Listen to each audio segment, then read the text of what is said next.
Hello, good morning. Hopefully you guys are all doing well, wide and awake this morning. Ricardo looks good. You're awake? You look awake. Ian, so. Michelle's awake, sort of. She's alive. All right, we are going to do our booklet again this morning. So we're going to pray, and I'm going to give you guys about 10 minutes to work on that, as it looked like a little bit more this lesson. So any prayer requests? Yes, ma'am? Any other prayer requests? Emma, your grandparents, how are they doing? Still in the middle zone, recovering. So pray for that. Pray for any unspokens, Kylie's unspoken, and then I'll give you guys time to work on that booklet. Let's pray. Dear Heavenly Father, Lord, thank you for this morning you've given us, Lord, and the sunshine that we're going to have. I thank you for all the students that are here, Lord, and those that might be still coming. Give them safety to school. Please continue blessing us here, Lord. Keep us safe of health, Lord. Allow everyone to continue doing well in their studies as we start a new grading period, for them to start strong and end strong, for all of us to just do our best, certainly seniors as they're moving on to their future soon. Please just help all the students today, Lord, for us to be able to have good lessons in our class, for them to do well in any quizzes or tests they might have. Please just bless all of them. Please help Kylie's unspoken, Lord, as you know all of our heart and all of our thoughts, Lord, as whatever we may need in whatever situation it is. Please just show yourself to her. Give her strength or wisdom or patience, whatever it may be. Please help any other students that might have an unspoken, Lord, as you know all the situations we have this week, every day that we have, just be there for us. Please help Emma's grandparents, Lord, for them to still continue to recover. Bless them, help the family to just trust in you. Please help the basketball games later today, this evening. Give us safety of travel, safety of playing in the game, and all the athletes, and for us to be able to have fun, maybe get some wins. Bless this lesson in Bible we're going to have in a little bit. In Jesus' name I pray, amen. Okay, so we will have, good to see Jake and Christian. Okay, we will have about 10 minutes to work on that booklet. Got to start it right away, even though some still aren't here. Okay, so 10 minutes. When it's at 45, we will start the notes. We're going to be talking about those 7 things today.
All right, that is about time for the booklet. If you guys have not finished, which you probably should have by today. If you have not, we'll continue maybe working 5 minutes tomorrow, but you should have been able to finish by now. Giving you guys plenty of time to work on that. Okay, at this time, you guys can turn in your homework. Okay, you're supposed to write your verses 4 times each. Yikes, Ricardo. Already? I told you if you did something dumb, what I was going to have to call you. Turn that in. Verses 4 times each. Yes, ma'am. Just put a note on one side that say, hey, verses are on the back or something. To make sure I don't overlook it. Then we are going to start our notes. The 7 proofs of Christ's deity. We're going to talk about as many as we can today. Maybe not all of them, but as many as we can. Get these TVs on for you guys.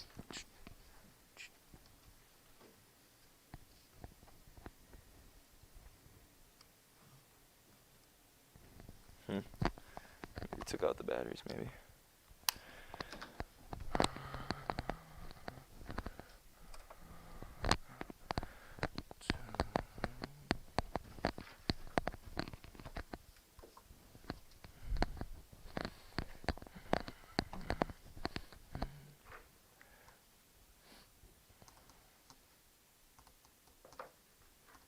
There we go. All right, we mentioned yesterday, again, in this passage, John chapter 5. Our verse this week is John chapter 5, verse what? 24. Okay, what is that verse talking about? Just a summary, not word for word. Does anyone remember, since you had to write it 4 times? Make sure our phones and everything else is put away. Anyone remember what that verse is talking about? Okay, basically, remember it's talking about, again, okay, a lot of things talking about in this passage that we read some yesterday. We'll read some more today. Okay, it's talking about Christ talking to these Jews or these Pharisee-type people. Okay, and he's telling them basically what's going to happen. Hey, I'm the Son of God. Hey, my will is my Father's will. Hey, I've come. Okay, I'm going to save you guys, basically. Okay, and obviously we learned about the everlasting life. Okay, whether life or death. In our verse. Okay, but today we are going to be talking about 7 proofs of Christ's deity in this passage. Okay, 7 proofs of Christ's deity in this passage. Where'd the Bible went I had yesterday? All right, obviously you guys probably wrote most of them down. They're real short, but they do have some explanation to go with them. Okay, you can turn to John chapter 5 in those verses like we had yesterday. So hopefully you can follow along. Okay, as I'm going to turn real quick as well. Okay, but the first one we have is in service. We see in service, we see Christ's deity. Okay, how do you think we see Christ's deity in service? Anyone? Do you think we see Christ's deity in service? Okay, he uses the phrase, okay, a lot of times he uses the phrase, my Father. Okay, who is he serving while he's here on earth? Who is he obeying? His Father. He's always saying, I'm here to do what? The will of my Father's will. Okay? That's why I'm here. I'm here to serve my Father. Okay, and we see that in verse 17 and 18 in John chapter 5. It says this. Okay, but Jesus answered them right after they said, hey, therefore the Jews persecute Jesus and sought to slay him. And we talked about that. They wanted to slay him or kill him. Okay, but in verse 17, Jesus responded, but Jesus answered them, my Father worketh hitherto, and I work. Okay, he always says, my Father, I'm here to work. Okay, when he says that, it means more than what we mean today when we call God our Father, right? Sometimes we said, dear Heavenly Father, right? We're talking about God, dear Heavenly Father, or God the Father. Okay, it means a little bit different, okay, when Jesus says, my Father. Okay, the Jews understood Christ to be saying that he is literally the Son of God. Good morning, Jaylene. Welcome to school. Okay, but we see this. The Jews understood Christ to be saying that he is literally the Son of God. In verse 18, therefore the Jews sought the more to kill him. Okay, first they wanted to slay him. Then he says, hey, I'm here to do the will of my Father. Okay, I'm here to do the will of God. Now they want to kill him, as I've already mentioned. Okay, not only because he broke the Sabbath, but now he's saying, hey, I'm the Son of God. Okay, and he's showing that. Okay, the words, and I work. In verse 17, it says, my Father worketh hitherto, and I work. Okay, that indicates that he does the same thing that the Father does. Okay, it's showing how they're equal. Okay, he's the Son. We have God the Father. Okay, they're saying their work is equal. They're the same person. Okay, remember, we're talking about Christ showing his what? Or revealing his what? His deity. Okay, he's showing that he is God. That's why these Jews want to kill him. Because they're saying, how dare you say that you're the Son of God or God? How dare you say that? That's blasphemous. That's what they're saying. That's why they wanted to kill him. Okay, they see that in the words when he says, and I work. Okay, he claimed, or Jesus claimed, that whatever the God of the universe can do, Christ can do also. He was saying, I am equal with the Father in what I do. Whatever God does, I do. Okay, that's what he's saying in that verse. He says, hey, verse 17, my Father worketh hitherto, and I work. Saying, hey, we're equal. We have the same goal. We have the same plans. We're the same person. All right, he's telling them that. That's why they want to kill him in this passage. So we see first, again, we're going to go through them quickly. We see the first way we show in deity, I just talked about a little bit, in service. Okay, he will want to know what each one means, as that could be on a quiz. Okay, in service. How did he show it in service? Okay, through the words of, hey, my Father. Okay, showing relation to God. Okay, second, he says, and I work. Saying, hey, our will, our job is the same thing. I'm here for a greater purpose. Okay, so know those things, how he shows his deity through service. Okay, secondly, we see in will. Okay, so we see moving down just a few verses. Okay, we see that the Jews want to kill him. They're seeking to kill him. They're like, hey, how dare you say you're equal to God. In verse 19, okay, so if your Bibles are open, follow along. Okay, in verse 19 it says, then answered Jesus and said unto them, verily, verily, I say unto you, the Son can do nothing of himself, but what he seeth the Father do. For what things soever he doeth, these also doeth the Son likewise. Okay, what does Jesus mean when he says the Son can do nothing of himself? What do you think he means? Do you think he means he's helpless? That Christ is helpless? No, we're not dumb. Okay, we know Jesus isn't helpless. Okay, do you think that he doesn't have the Father's help, or he can't do anything without the Father's help? Does that make sense? Is Jesus saying, hey, I can do nothing without God the Father's help? Is he saying that? No. Why? Because he is God. Okay, we don't see him questioning his own strength or power or abilities. Okay, can he do more than any other man? Jesus. Okay, we all know the answer. Yes. We see it through plenty of miracles listed. And those are only the miracles listed. We don't even know all that happened in his life on a day-to-day basis. He could have done more for all we know. Okay, so we see that in this passage. The answer to these questions is seen clearly when we study verse 30. I just read verse 19. Okay, that's going with, again, saying that question. Okay, but what he seeth, or the Son can do nothing of himself. Okay, Jesus quoted that. Okay, and I asked you, hey, does this mean he's helpless? No, we know Jesus isn't helpless. Does this mean he can't do anything without the Father? Well, no, we know that's not true because Jesus is God, so he can do everything God can do, obviously. Okay, but we see kind of an answer in verse 30. Okay, it says this, I can of mine own self do nothing. We see it again. Remember, Jesus is speaking. Remember, if you have read in your Bible and you're following along, you see Jesus is talking in verse 30 as well. It says, I can of mine own self do nothing. As I hear, I judge. And my judgment is just because I seek not mine own will, but the will of the Father which hath sent me. Okay, we see this answer. He says essentially the same thing and then tells us why he can do, or he can of his own will do nothing. Okay, he's not saying, hey, I can't do anything because he physically could not do anything. He's saying, hey, I can't do anything of myself because I'm not here for me. Who is he here for? What was his purpose? We've said it multiple times. The will of the Father, to seek and to save the lost, right?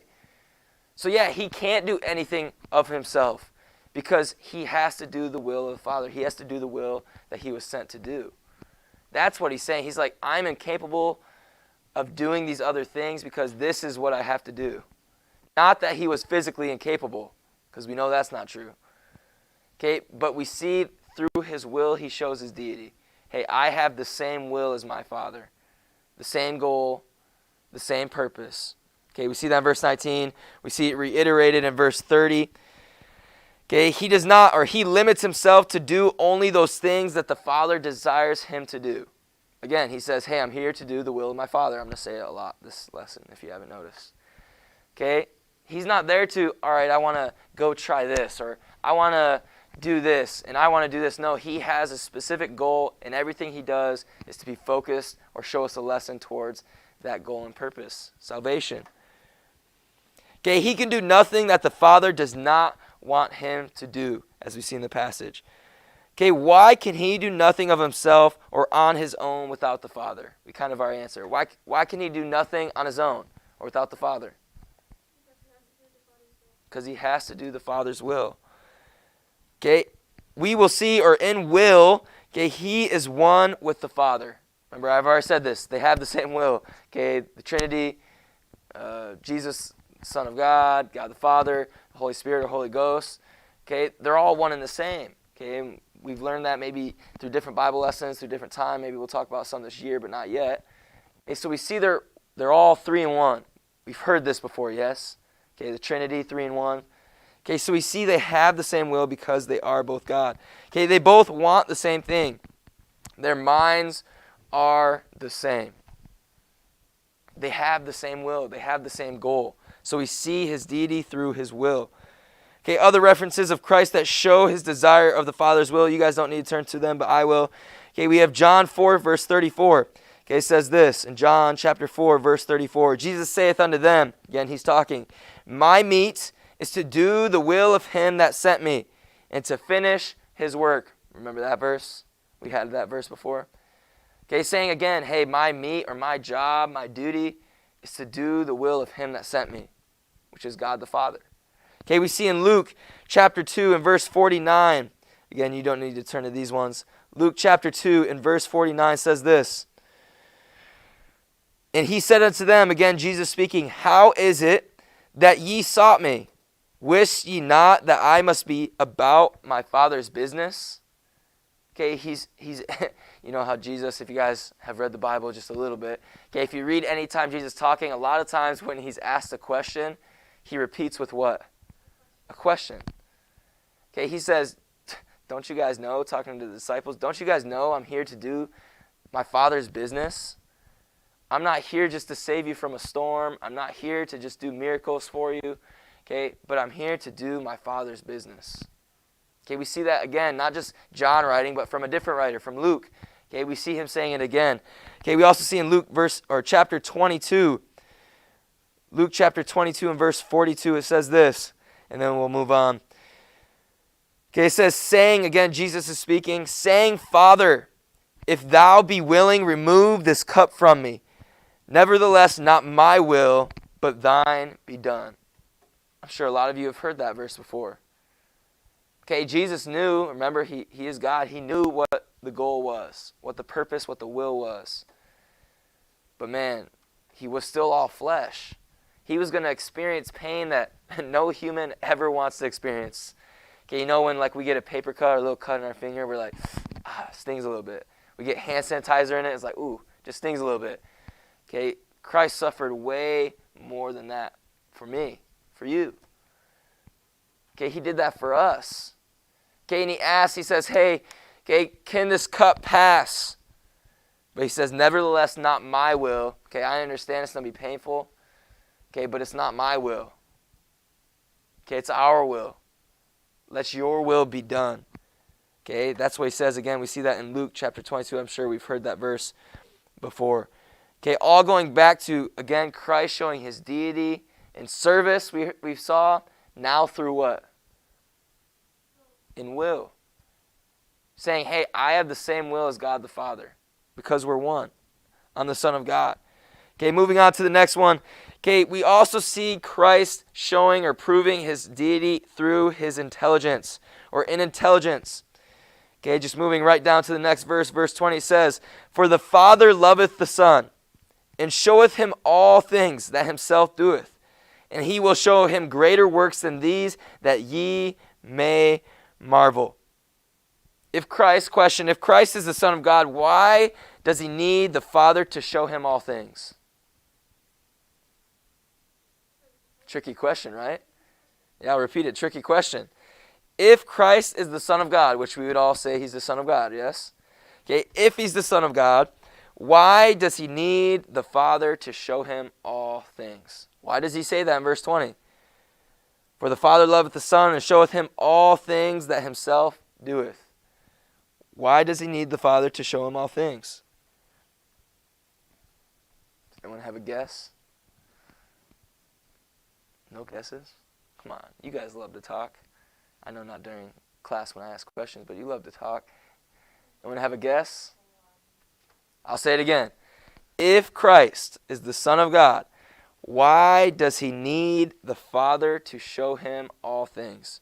Because we just read it in verse 20. It says, "For the Father loveth the Son, and showeth him all things that himself doeth."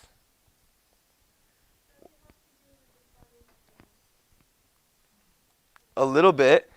Okay, but this is the answer. Here, I'll help you guys out since some of us don't want to try. Okay, thank you, Esther and Michelle.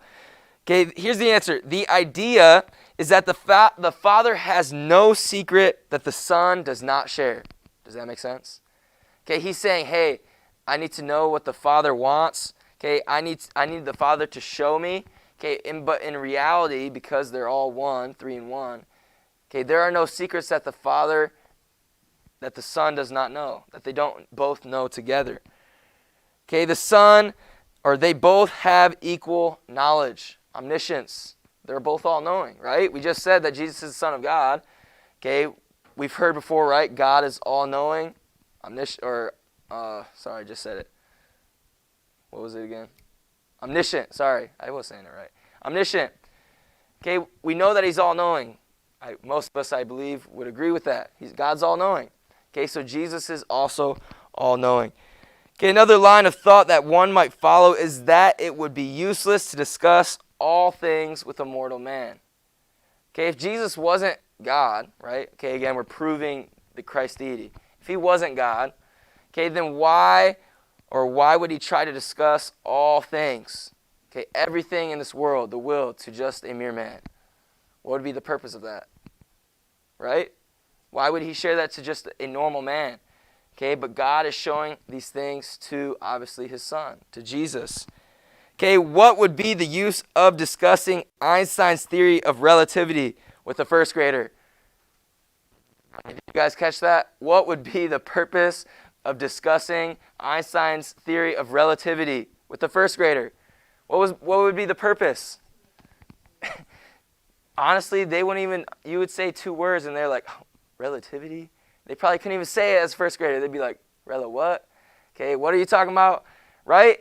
Okay, that's how it would be if God tried to explain, okay, or try to tell us, explain.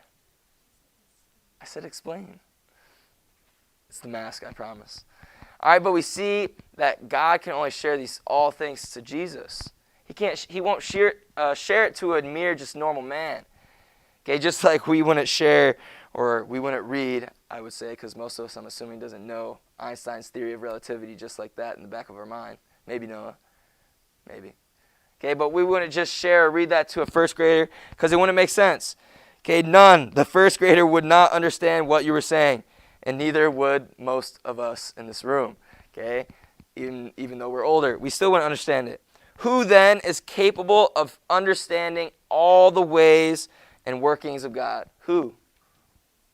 The Son. Okay, again, we're showing and proving the deity through will, through service, through intelligence. Okay, Jesus says this because he's saying, hey, I'm all-knowing. Hey, Jews, hey, Pharisees, man, I'm trying to tell you guys something and you're not listening. Okay, you think you guys know everything, right? They studied the law. They studied the scriptures. They were supposed to be the superior of mind. And Jesus is like, hey guys, I'm trying to tell you what's going to happen, why I'm here, what God's trying to do. You've heard of me. We told you in older passages the Messiah would come. I'm right here. But they weren't listening. They were like, no, slay this man, kill this man. He's saying he's God, or one with God. Okay, God would not show all things to a mere mortal, only one who was equal in intelligence with him. Okay, that could say he knew all that the Father knew. Okay, again, we see through service. Okay, how do we see his deity through service? Quickly. Okay, my Father. Okay, and he says, hey, and I work, saying, hey, our job is the same. We see it through will. How do we see it through will? Good. Okay, they have the same will. He doesn't question him. Those are all good points. And then we see through intelligence. How do we see it through intelligence? Yes, he shows all things. That's the words you want to know. All things. He shows all things to God, or Jesus Christ, the Son of God. Okay, the last one we're probably going to talk about today here quickly is empower. Is empower. We have 3 minutes, so let's get through it quickly. Okay, we see through empower, verse 21. Okay, just continuing. There's a lot of truth in these verses. Okay, for as the Father raiseth up the dead and quickeneth them, even so the Son quickeneth whom he will. Okay, we just saw a word. It was said twice. Okay, did you guys catch it? What was the word in that passage? Quickeneth. What does quickeneth mean? What? No, not quite. Not quite. Okay, in the Bible, when we see the word quicken or quickeneth, it actually means to make alive. You might want to write that down. Okay, it means to make alive. Okay, quicken means to make alive. Okay, Christ has the power and the right to heal and to raise whom he will. Okay, because in the beginning of the verse it says, for as the Father raiseth up the who? The dead. Okay, and we see that in end times, that he'll raise up the dead. Okay, do we have the power to raise up the dead? No. How cool would that be? I mean, kind of strange, scary, to be honest.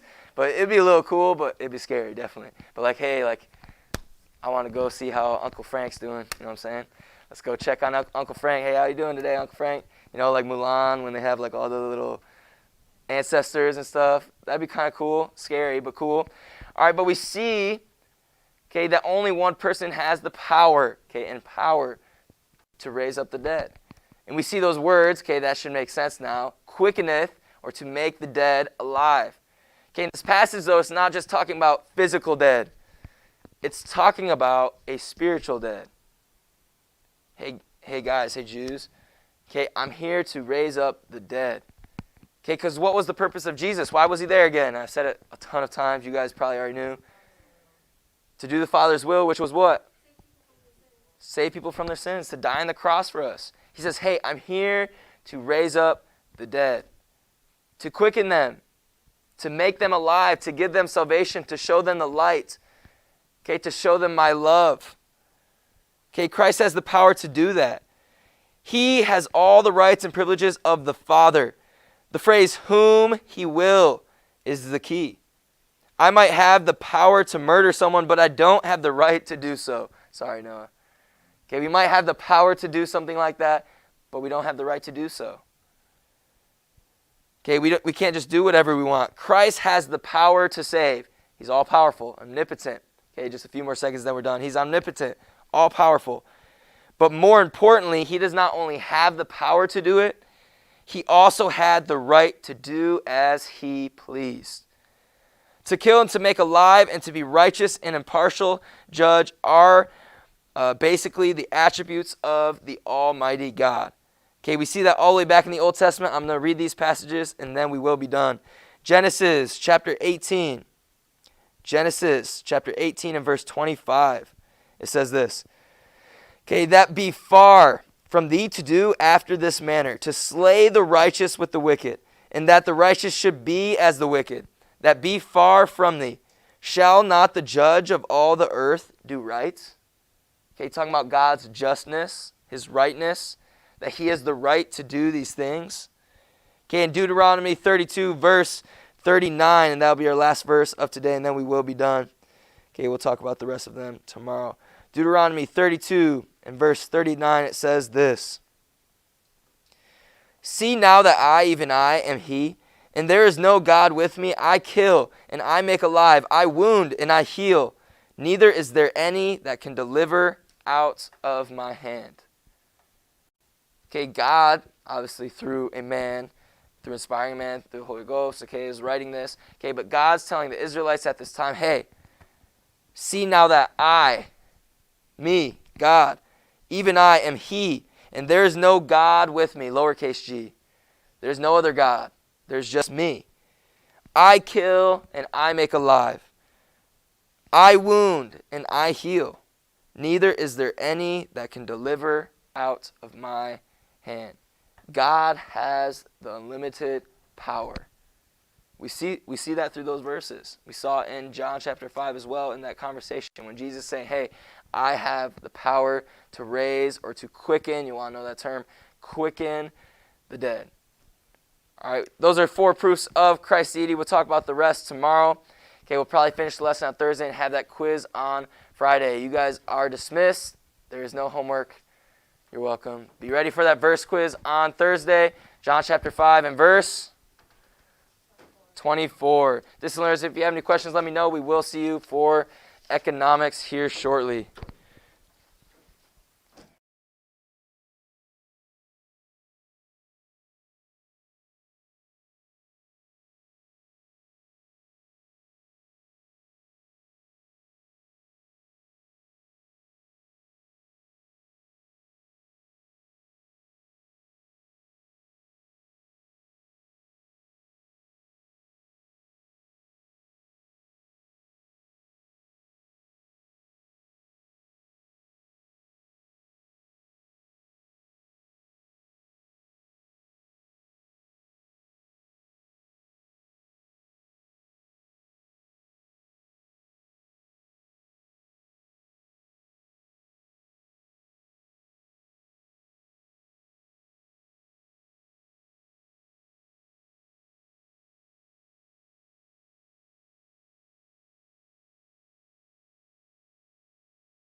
All right, welcome to class. We are going to get started today.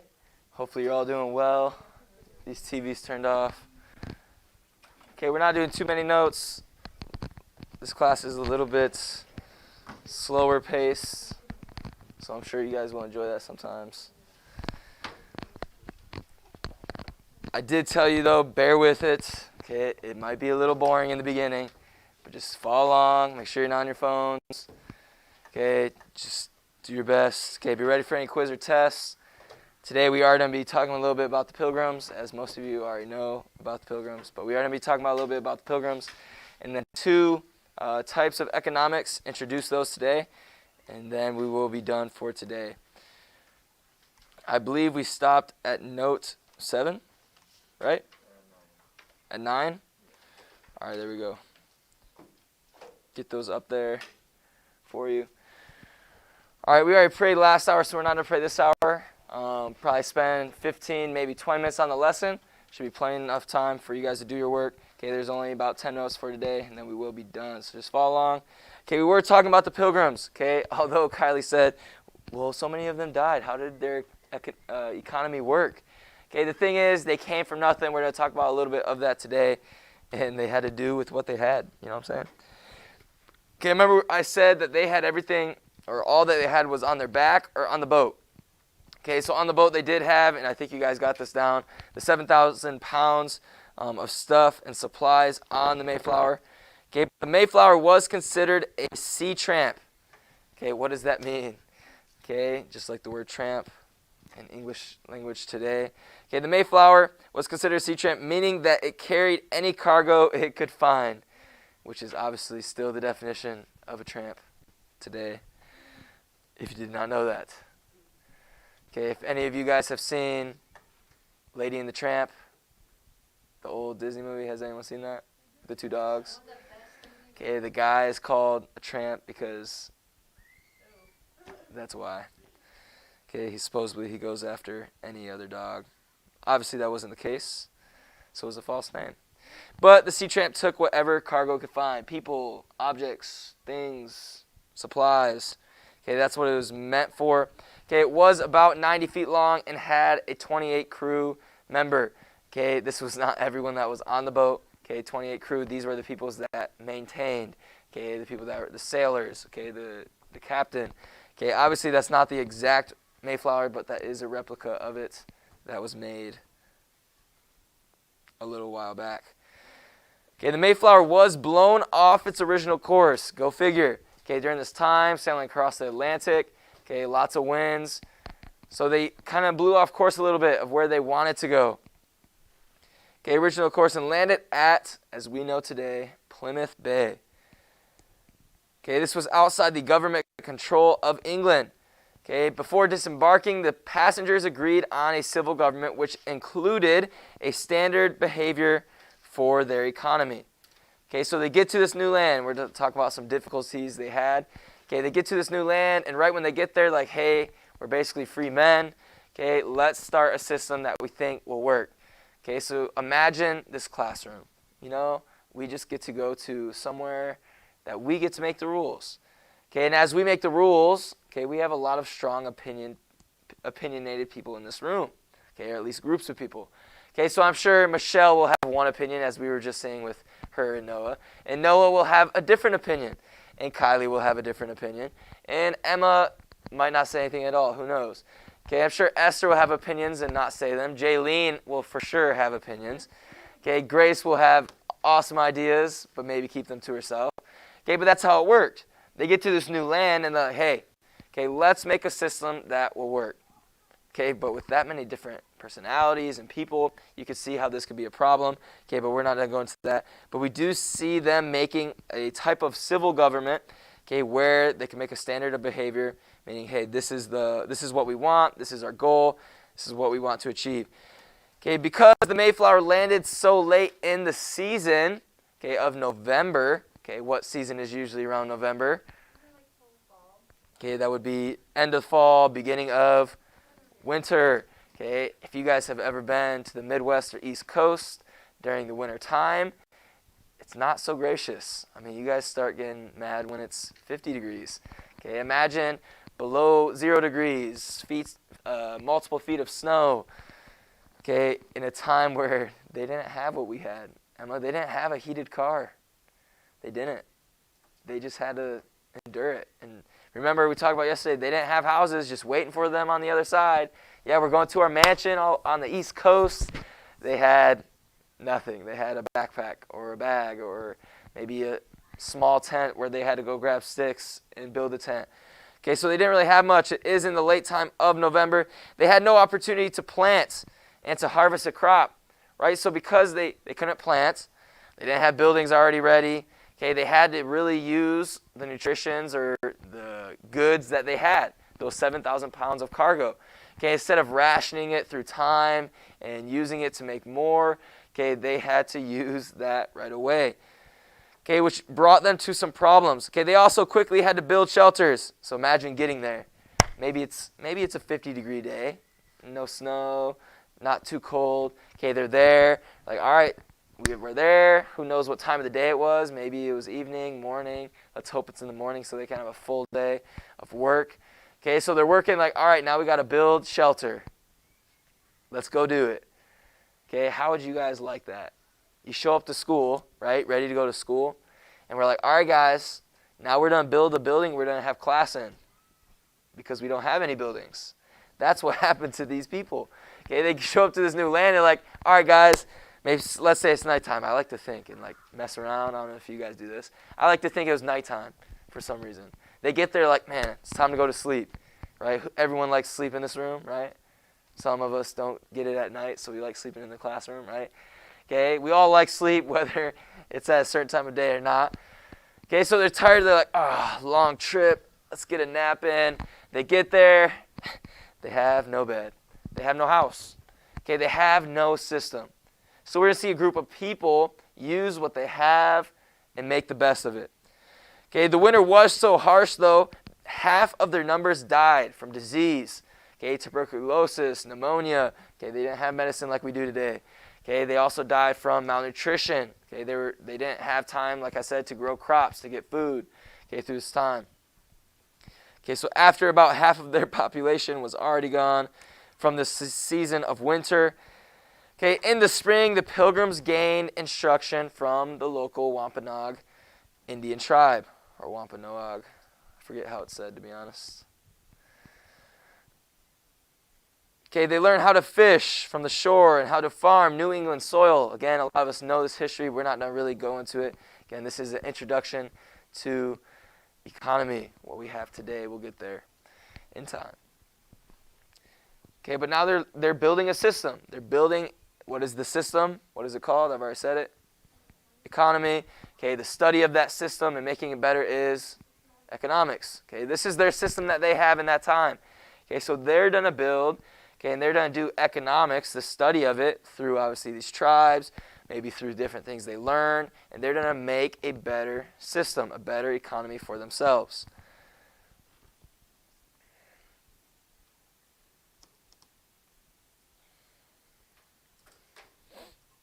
Everyone good with this one? Okay, by labor and trade with the Wampanoags, okay, they were able to produce enough goods to pay off half of their debts after only 1 year. Okay, so this system, this economy they made, okay, it really worked. Okay, remember, they got there with nothing. They struggled. Okay, it was tough. Maybe they lost family members, friends, okay, to that winter, to the cold, to maybe starving, malnutrition. Okay, but finally the spring came and they built this system and it worked. Okay, they were able to pay off more than half of their debt in 1 year. Okay, unfortunately, the ship carrying the goods to England was taken in the English Channel by French pirates. Okay, remember at this time, okay, if you don't remember, at this time, okay, they were allowed to go to the New World, okay, but by going to the world, they still had to kind of serve the homeland. Okay, which was, at first, it was a system that worked. Obviously, we see the Revolutionary War happening later. Okay, we wanted our freedom. They were taking it away. Okay, but it worked. Okay, the homeland would send goods to us. We would send crops and stuff back to them. Okay, it was a beneficial thing for both groups. Okay, later on, we see it not completely working out. Okay, so they tried, or we did change it. Okay, but we see through this, okay, that ship, okay, so say I send my goods to Homeland. Homeland sends goods to us. Let's say it works that way. They send all those goods that they worked hard for. Pirates take it. No goods go into Homeland. Homeland sends nothing. All right, you see how that might be a problem? Okay, so we see them go through their own struggles, just like life today, right? Life today, we have struggles, all right? Whether it's financial or health or school or college or anything you're doing, okay, we have problems. Okay, our job as people, but specifically Christians, okay, is to do the best with what we have. Okay, that's the whole reason why we're having economics. Again, I might not always go off the book. Okay, right now we are. It's an introduction to it. Okay, but economics is using what we have and doing the best we can, making the most out of it. Okay, we see the Pilgrims doing that in their early time. Obviously, they didn't have anything great. Okay, but I do have some pictures for you guys. One little cartoon picture of what the winter might have been like. Okay, those are also buildings that they would have been trying to build when they first got there. All right, obviously those might not be the exact ones. Those might be replicas. Okay, but that's what it kind of looked like. They're like, all right, it's cold. You know, it's 40 degrees, 30 degrees, maybe 20 degrees. It might be snowing or not. Let's get something up. All right, so in time they did build a fence. Okay, they had these little huts type houses. No heat, no AC. Okay, just a fire maybe if they had it. All right, so rough life, right? None of us would want to live in that. We have much better things today. Thank God. Okay, we live in a great world sometimes. Okay, but we see this. That is somewhere where we can go today. Okay, in the first 2 years at Plymouth, the colonists lived by an economic plan called the Common Course and Condition. The Common Course and Condition, remember how I said they built this they were trying to build like a civil government amongst themselves. Hey, this is what we need to do. This is a system that will work. Okay, so they came up with this idea. After 2 years of kind of seeing how things worked in this new land, how the seasons were, how crops had to work, okay, they made up this Common Course and Condition. Okay, don't be frightened by these next two terms. I think it's next two, might be not be next two. Okay, but the Common Course and Condition is this. Was everyone good with the last one? Do I need to go back? All right. Common Course and Condition is a form of in which all households share equally in whatever the colony produces. Okay, they share equally. Okay, it is supposed to. A form of, should be right there, of communism. Thank you, sir.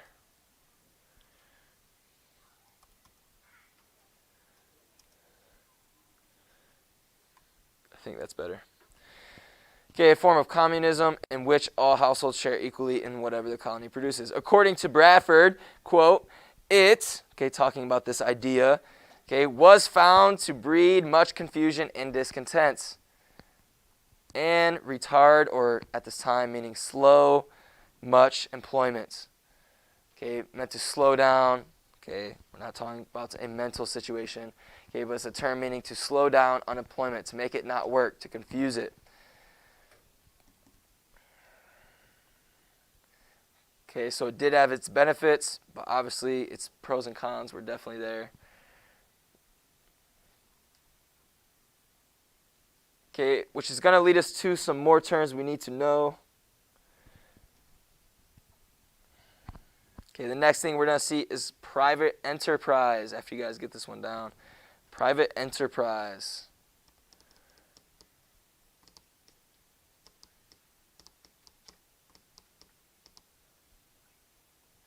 You guys good? Okay, private enterprise. This is when each person works the best way he sees fit in order to provide for himself and his family. Okay, this is another idea that they had in this early time. Okay, this is something that kind of works a little bit today. Okay, when a person, or when each person works the best way he sees fit in order to provide for himself and his family. Okay, they found an occupation, and they said, hey, this is what's going to work best for us. Okay, according to Bradford, when the Pilgrims employed the private enterprise system, okay, quote, it made all hands very industrious, okay, hardworking. Okay, everyone was doing something. Okay, so as much more corn was planted that otherwise would have been by any means the governor or any other could use. Okay, obviously their writing at that time would have been a little more confusing. Okay, but basically say, hey, everyone found something to do to benefit themselves, their family, the community. We see that being known as private enterprise. Private enterprise. Okay, so we learned what economy, what is an economy? Okay, we learned about economics. Obviously we're studying it. What is economics? The study of that system. So what would be someone who studied the system? Not quite. You're close. An economist. An economist, not an economics. Okay, economist. Okay, this is a scholar or scholars of the production, distribution, and consumption of goods within an economy. Okay, they are authorities on economic matters. Okay, so these are the people, okay, they're people that we have today. They're people that the Pilgrims had.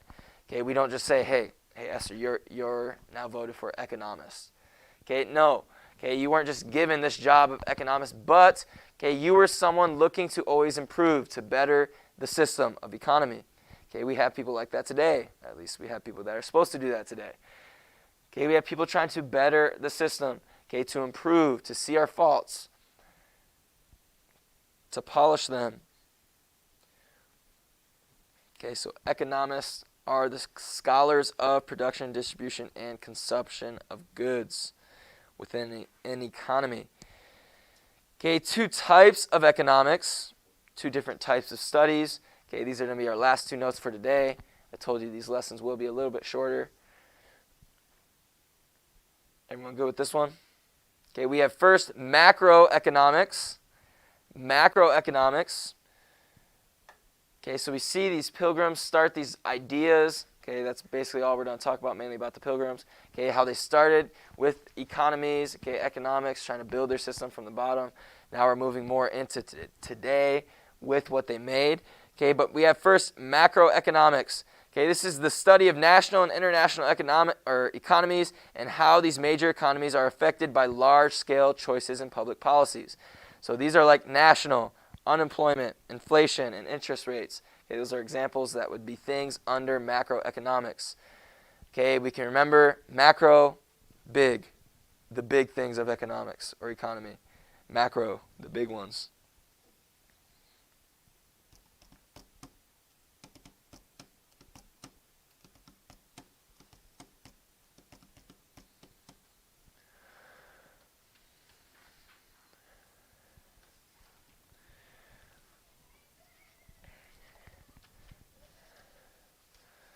Everyone good? Good on this one?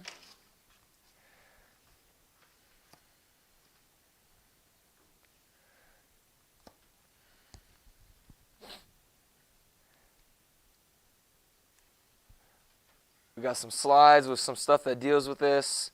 Okay, obviously, so like I said, you have interest. Okay, kind of like some stock stuff. Okay, not quite, but yes. Okay, the components of macroeconomy. Okay, that would be like the system there. I know it's small, you don't really need to know it. Okay, just showing how it works on a national scale base. Okay, but now we don't only have macroeconomics, but we also have, what do you think it's called? Micro. Okay, the smaller things. Okay, specific. We have microeconomics. Okay, this is the study of specific components. That's how you can remember it. Okay, micro, specific. Okay, within a major economy and how the choices made by individuals, households, and businesses affect that economy. Okay, these are the common folk, okay, the normal people, the decisions we make to better our system. Okay, so this would be like social welfare. I have a slide with it coming up. Okay, this is like basically like produce. Okay, this is all that type of stuff. Input pricing. Okay, your rents, wages, anything you're paying like that. Internet, profit. Okay, all that kind of stuff. And we have a slide to just giving you an example of how it kind of works or what microeconomics is. And that will be our last slide of today.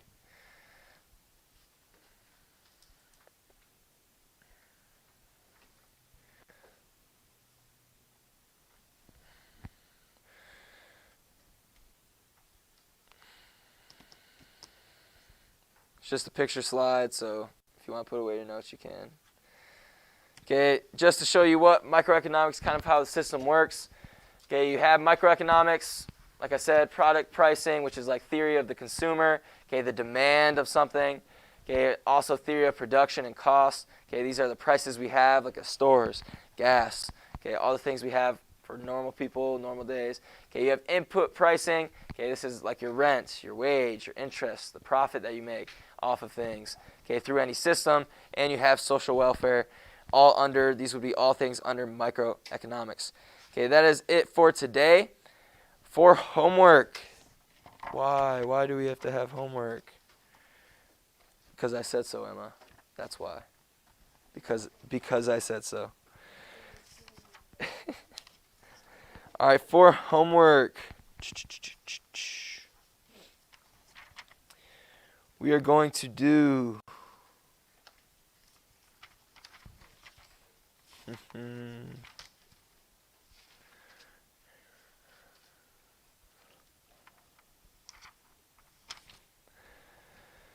okay, page. It's going to be two different pages. Okay, so first, page 7. Page 7, consider 1.3. Questions number 1. Just question number 1. Page 7, consider 1.3, question number 1. And then page 9, consider 1.4. Page 9, consider 1.4. Questions 1 and 2. 1 and 2. Those should all be pretty easy. Okay, shouldn't be too long. Sometimes, like I said, these questions you have to think a little bit more. Okay, you have to explain a little bit more. Okay, on some of them. Okay, that is it. Again, page number 7, consider 1.3, question number 1. And then page number 9, consider 1.4, questions number 1 and 2. Distant learners, let me know if you have any questions. You guys have about 9 minutes before class ends. You can start working on that. Let me know if you have questions. We'll see you tomorrow.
All right, welcome to chemistry. Let's get started. We're on page 225 of your textbook, page 125 of your supplement, page 225 of your text, page 125 of your supplement. We're going to be talking about transition states and energy changes, as well as the effects of a catalyst, and we'll get into enzymes a little bit here too. So we have quite a few things here to discuss, but yesterday we talked about activation energy, and it takes a certain amount of energy to kickstart a reaction. And so what we're going to do today is kind of explain why, or at least the best current working theory of why. And I will say that this is what I'm about to teach here is what's supposed to happen, not necessarily what actually happens. It's our best guess. Okay, because we're talking really tiny particles. It's kind of like quark theory. When I taught all that, I mentioned this is just how we think it works, and the math checks out. Okay, it doesn't mean necessarily that we are 100% correct.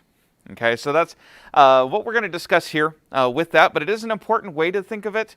It is a very useful way to think of it, and the way we think of it is that there's an in-between step between the products and the reactants that just happens so quickly it doesn't exist for long. Okay, and we call this state a transition state or an activated complex. This is a short-lived, unstable arrangement of atoms in which the atoms can react to create the products or cancel the reaction by reforming the bonds between the reactants. Now, in your book on page 225, and I want to kind of talk through what's about to happen before I show the animation. Okay, but on your book on page 225, you see the reaction between hydrogen and iodine. And what's going to happen here is these two are going to approach, and you're going to see a point where all four bonds exist because there's going to be a brief period where the new bonds aren't completely formed yet and the old bonds aren't completely broken yet. Okay, and that's what we call the activated complex. So this is kind of the working theory. As a result of the activated complex, it can either go back to the reactants, it can just like not finish and go back to the way it was, or it can come out as products. And so, get over here.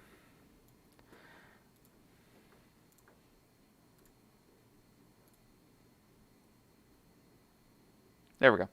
All right, so if we have hydrogen and iodine, if we zoom in, what we'll see is these bonds breaking while new bonds are forming. Okay, and then when it's done, then they separate back out. And so briefly, H2I2 exists, but we're talking extremely briefly. Again, the math of this checks out, okay? But that's kind of what we're talking about when we say the activated complex. It's our name for this in-between state.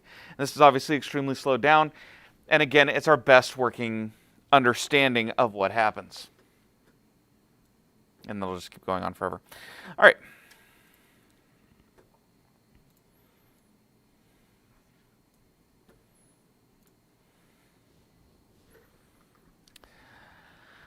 Now, we can demonstrate what's going to happen here using a potential energy diagram. And so what we do in the vertical axis is we represent potential energy, and then the horizontal axis is time. And so as time progresses, as these two things collide, that potential energy increases because the two molecules are starting to slow down because the electron clouds are repelling each other. So we're seeing an increase in potential energy because that energy has to go somewhere. They don't just stop moving. Okay? And so that potential energy of them pushing back apart is what keeps rising and rising. Well, unless they meet the energy of the activated complex, that activation energy as we refer to it as, unless they get over that hump, they'll just fall back down the hill and become reactants again. If they don't have enough energy, no big deal. If they do have enough energy, then they have the potential to finish going over the hill and become 2HI. Is this just the same graph? No, there is a difference. That's right. Now, they show you an illustration of this on page 226. They're trying to be way too on the nose with the names, but we're not getting into that. I'm going to relate it to what I'm very familiar with. When I was a teenager and a kid, we went to Camp Ironwood for camp.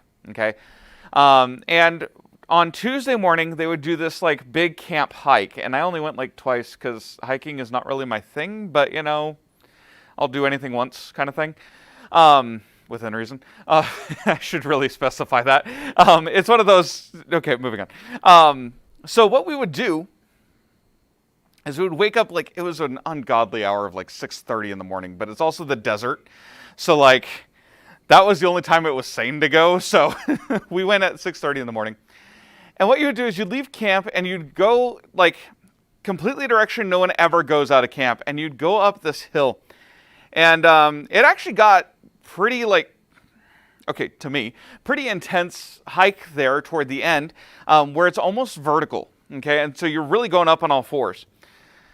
No equipment, no nothing, because, you know, this was before lawsuits were as insane as they are now. But anyway, in hindsight, maybe it shouldn't have been, but we're moving on. I actually did slip once, and a kid reached down and grabbed me real fast. So, like, yeah.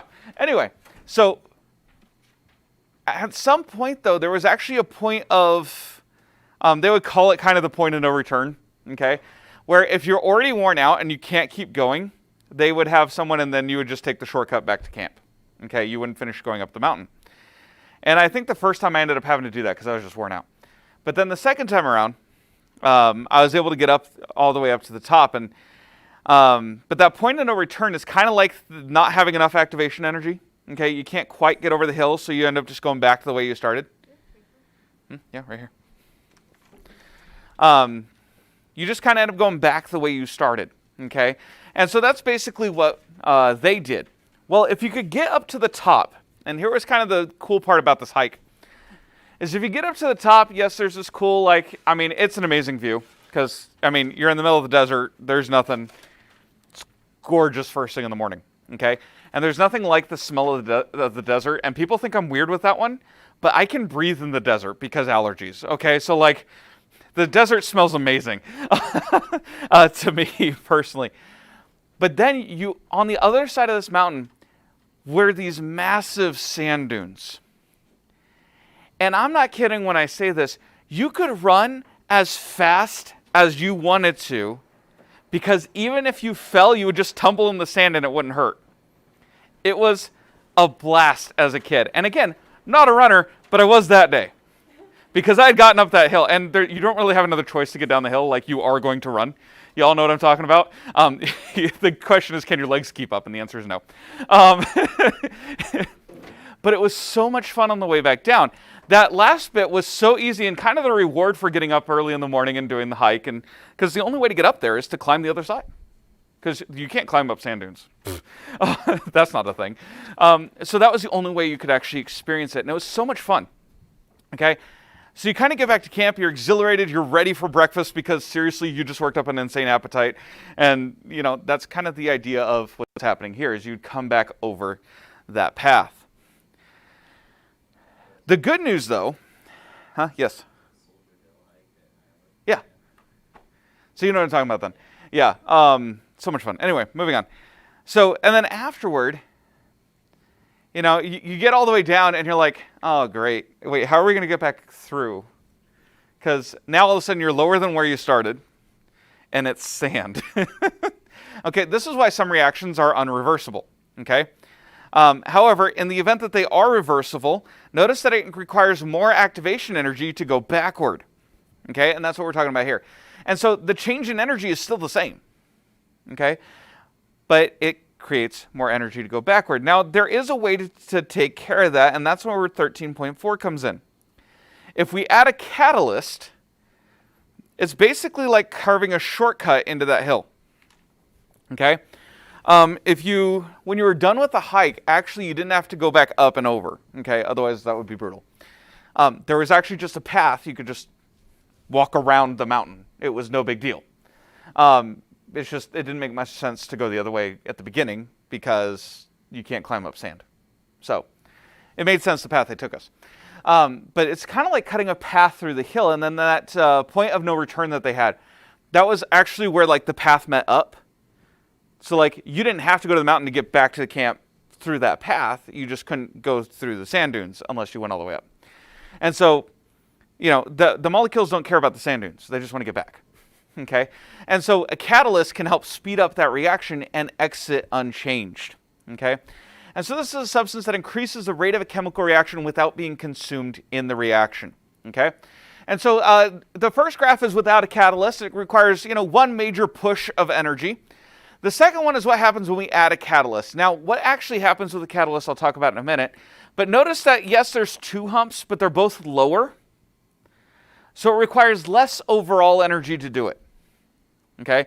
And it's easier for stuff to transition. That's the important bit. We're easing the barrier of entry. Okay? The start and end points are still the same. It just makes the path a lot easier. Because of that easier path, if you look at that right-hand graph, you'll notice we get way more of a reaction happening because the area under the curve is much larger. Okay, that catalyst is the kind of the pink, whereas without the catalyst is kind of the purple. Okay, if you see that there. Now, real quick, before I finish talking about what a catalyst does, let me tell you what it does not do. A catalyst is not the magical fairy dust of chemistry. Okay? It's not, oh, the reaction's not happening, here, throw a catalyst at it. No, it can't make an impossible reaction possible, okay, but it can speed up reactions that are already possible.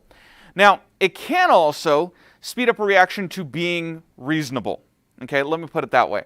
So if a reaction's not happening at all and a catalyst is added and suddenly it starts happening, it doesn't mean it was impossible, it just means that it was really, really, really hard. Okay, and so we can make it much easier. And again, it's kind of like carving out that shortcut. You can see an example there on page 228 if you want a visual. Essentially, it increases the rate by providing an easier route that has a lower activation energy.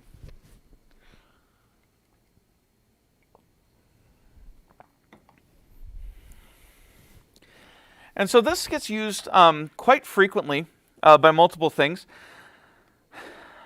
But the way this works is, oh, that's how it's written. I don't have the way it works in here. Okay.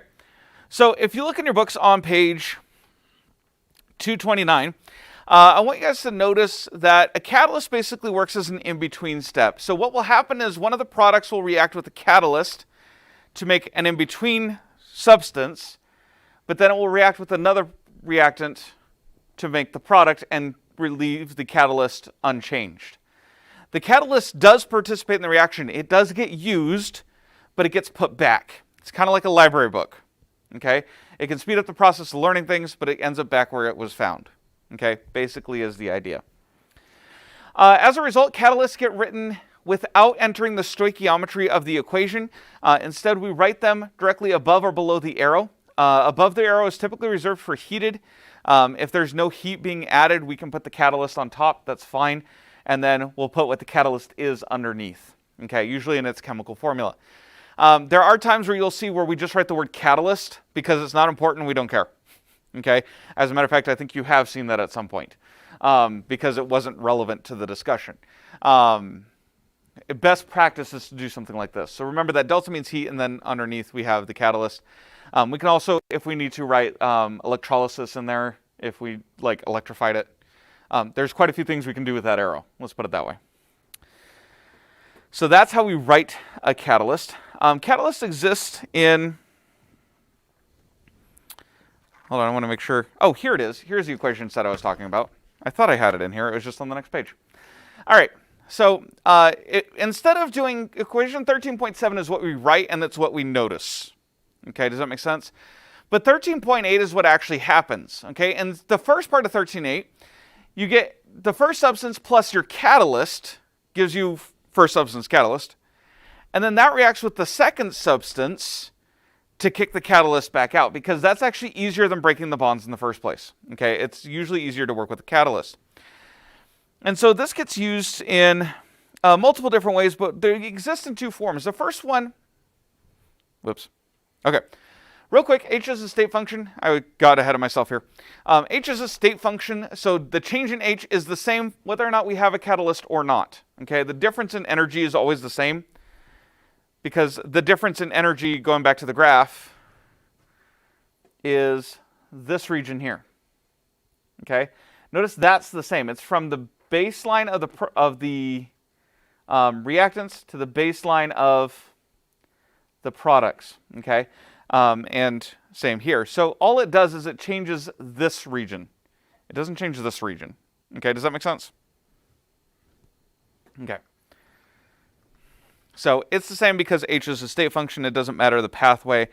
Yeah, it doesn't matter the pathway taken. So Let's continue on here. It can exist in two forms. The first one is a homogeneous catalyst, where the catalyst is in the same phase as the reactant. So, for example, if I'm trying to get oxygen out of hydrogen peroxide, I can just add some iodine to it. That dissolved iodine will actually act as a catalyst and force it to become water and oxygen really rapidly. Okay? I don't know why you'd want to, unless like you're needing oxygen real fast or something. But like, who doesn't have oxygen and then has like hydrogen peroxide and iodine? So I don't know how that works. But that is a reaction you can do. The iodine is still extractable on the other side, completely unchanged. Okay, you have to boil off the water, but it's there. Okay. So that's in the same phase because it's dissolved in water, much like the hydrogen peroxide is dissolved in water. So everything is free to intermix and mingle. Okay. There does exist a heterogeneous catalyst. And this is a catalyst that is not in the same phase as the reactants, also known as surface catalysts. Okay? And a big way these get used is in cars, okay, and a catalytic converter. Back in the days of leaded gasoline, which we're not getting into the stupidity of that, okay? No. There was no part of that chain that was okay. Moving on. All right, so back in the days of leaded gasoline, pollution was just a thing, okay, to say it bluntly. No one cared, okay? And that was actually the attitude of a lot of the 40s through the 60s, really. And it wasn't a good attitude to have, but it existed, so we kind of are stuck with it. Now, to be clear, I think we've gone overboard the other way, where we act like we need to prevent pollution at all costs, including, like, being human. And that's also an extreme. So, again, answer somewhere in the middle. But dealing with this, one of the biggest pushes for unleaded gasoline was the use of a catalytic converter.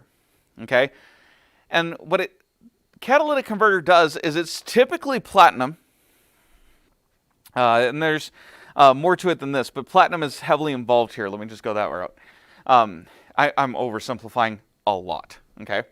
But there exists platinum there, and what the catalysts do, and it's usually a mix of things. Platinum's in there. It's a ceramic thing, and then it contains platinum and other things, but we're going to get into that in a minute. It contains multiple substances, but what that does is it takes the exhaust gases and it allows them to enter out in relatively harmless gases. Okay, and I'm going to go through some of those examples here in just a minute. But the reason why most owner manuals and in your car it will say use unleaded fuel only is not just the unleaded versus diesel thing, okay? It's because you used to choose unleaded versus leaded, okay? They actually made the unleaded nozzle bigger, I think. No, smaller. They made it smaller because you could use unleaded in a leaded gasoline engine, but not the other way around. So they made it smaller than the leaded pumps, so you couldn't accidentally put leaded in an unleaded car. The reason for that is because of the catalytic converter, among other things, okay? But the catalytic converter, if you use leaded gasoline, it will develop a thin layer of lead on it, and then it's useless, okay? Which actually does affect how the car runs, okay? So here's what a catalytic converter does. You guys know as part of a combustion, if there's not enough air, carbon monoxide is formed, okay? So part of what a catalytic converter does is it traps the carbon monoxide and introduces more oxygen to it. So it creates carbon dioxide, which you could argue up and down one way or the other whether or not that's a pollutant. I don't care. Okay? It's still better than carbon monoxide. Okay, does that make sense? It's less hazardous. And actually, it's very arguable that it's not a pollutant, but we're not getting into that because it's food for plants. Like, I'm not getting into it. You know, if we have that much, then we plant more plants and get more oxygen. What's the problem? Okay, moving on. Sorry, the minor rant. And maybe we start planting bamboo instead of forests because it works a lot better. Moving on. So anyway, carbon monoxide can also be mixed with nitric oxide in that catalyst. So nitrogen gets used heavily. If there's any unburned fuel left, that can be combined with oxygen or nitric oxide through that catalyst and just create carbon dioxide, water, and nitrogen. Okay, all of which are inert. Okay, again, carbon dioxide we could argue up one side and down the other. but it reduces heavily the amount of pollution that's occurring from these cars. In large cities, actually, modern cars actually help clean up the air because the dirty air gets pulled in, but because it has to go through that catalytic converter, a lot of the air gets cleaned up, okay? Which is actually something that's been noticeable to me, and this is not backed up with data. This is just me noticing it over the years, okay? When I was your age, and oh goodness, that makes me feel so old. When I was your age, okay, which was only like 10, 15 years ago, to be clear, man, that doesn't help. Okay, anyway. But about 10, 15 years ago, I remember going to LA and being like, who would ever want to live here? Okay, and I know that sounds like rude, but like, it was 10 or 15 years ago. But I remember thinking, who would want to live here? Because everyone would talk about like the skyline and everything. I'm like, you can't see it. It's all smog. It's horrible. Okay? You could barely breathe out there. Okay? Especially if you're used to cleaner air and all that stuff. You know, I was surprised when we went out to, and actually it's the same place that I'm referring to. We went to the Getty on a field trip. And so there's supposed to be this lookout, and you can see all this like landscape and like the overlay of the city, and it's a gorgeous view. But when I went as a kid, it was completely smogged over, and it wasn't fog, it wasn't clouds, it was smog, like straight up pollution. That's all it was. And I'm like, it just looks gross. What is everyone talking about? If the thing's beautiful? No, that's ugly. Okay, get out the hose. Like seriously, it looked yeah. Well, I went back a couple years ago, and I mean, it was almost a clear blue sky. Okay? And I've noticed overall because I've gone to LA for multiple things, namely LAX for a lot of it, but I've gone in and out of LA, and I've noticed it's a lot cleaner now than it was a decade ago. Part of that is modern engines. Part of that is the clean air requirements they've put into the city. Part of that is some of those things that sometimes they say maybe they took it too far, but you know what? For LA, it's working. Okay? There's a tangible benefit. You're not breathing in all the harmful stuff. Okay? And so that's something to consider. It's just, maybe we need to act like we're not the only country on Earth, though. Because, anyway, when it comes to the global environment. But when you get a situation like LA where you have that many people, you have to have some sort of regulation because otherwise it gets unbreathable. And that's a problem, okay? And so these catalysts help with that. Now, there is a special type of catalyst called an enzyme. And this is a group of protein catalysts found in living cells and organs. These are not just your everyday catalysts. These are catalysts on steroids. No, wait, that's a different type of chemical. Okay, anyway, these are catalysts that like put other catalysts to shame, okay? For example, converting starch to glucose, basic sugar, in your body would take weeks at human body temp. I mean, weeks. It can happen in a matter of seconds with the right enzyme. And so that's what actually allows us to function as human beings. To just give you guys kind of an idea, here,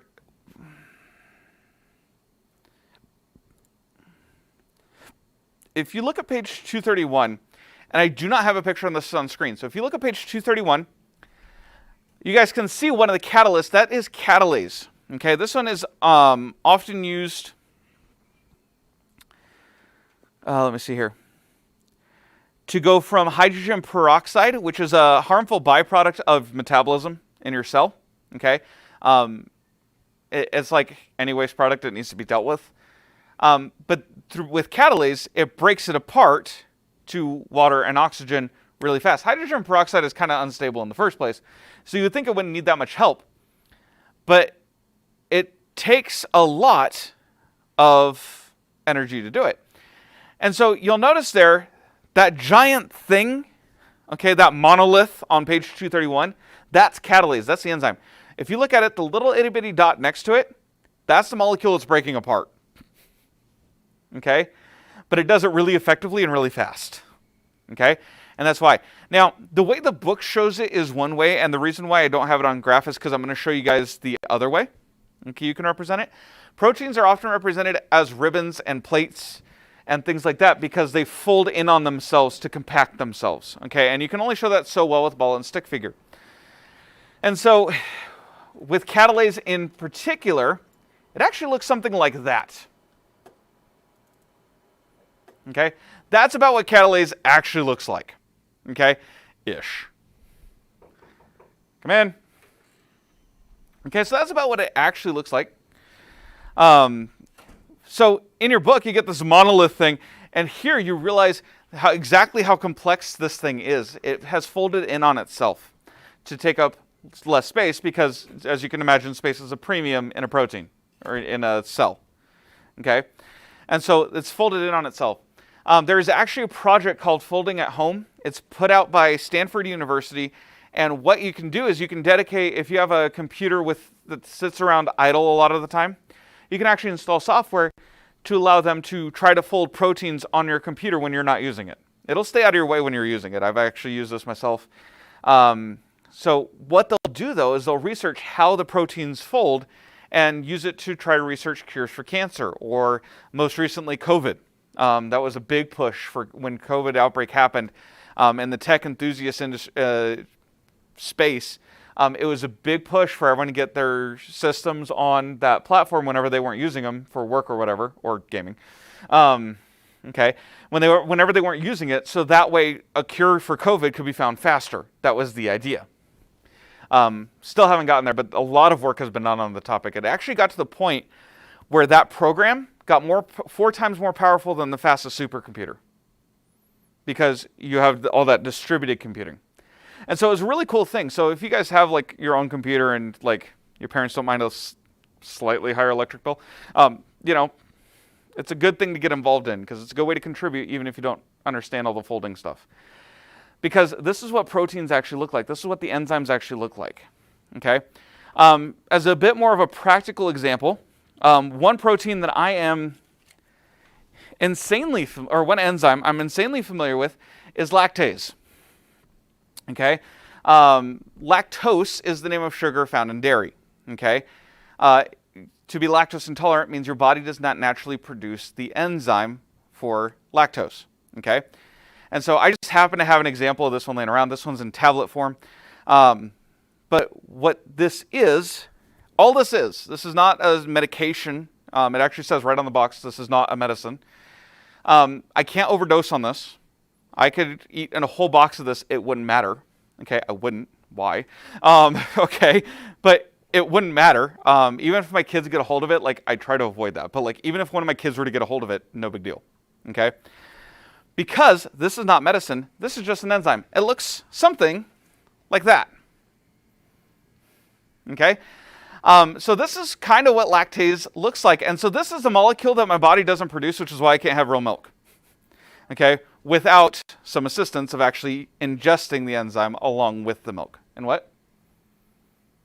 Okay. Because that's the enzyme the body needs to produce. So if you know anyone who's lactose intolerant, that's what their body's not doing. Can you blame it? Okay, that looks really hard.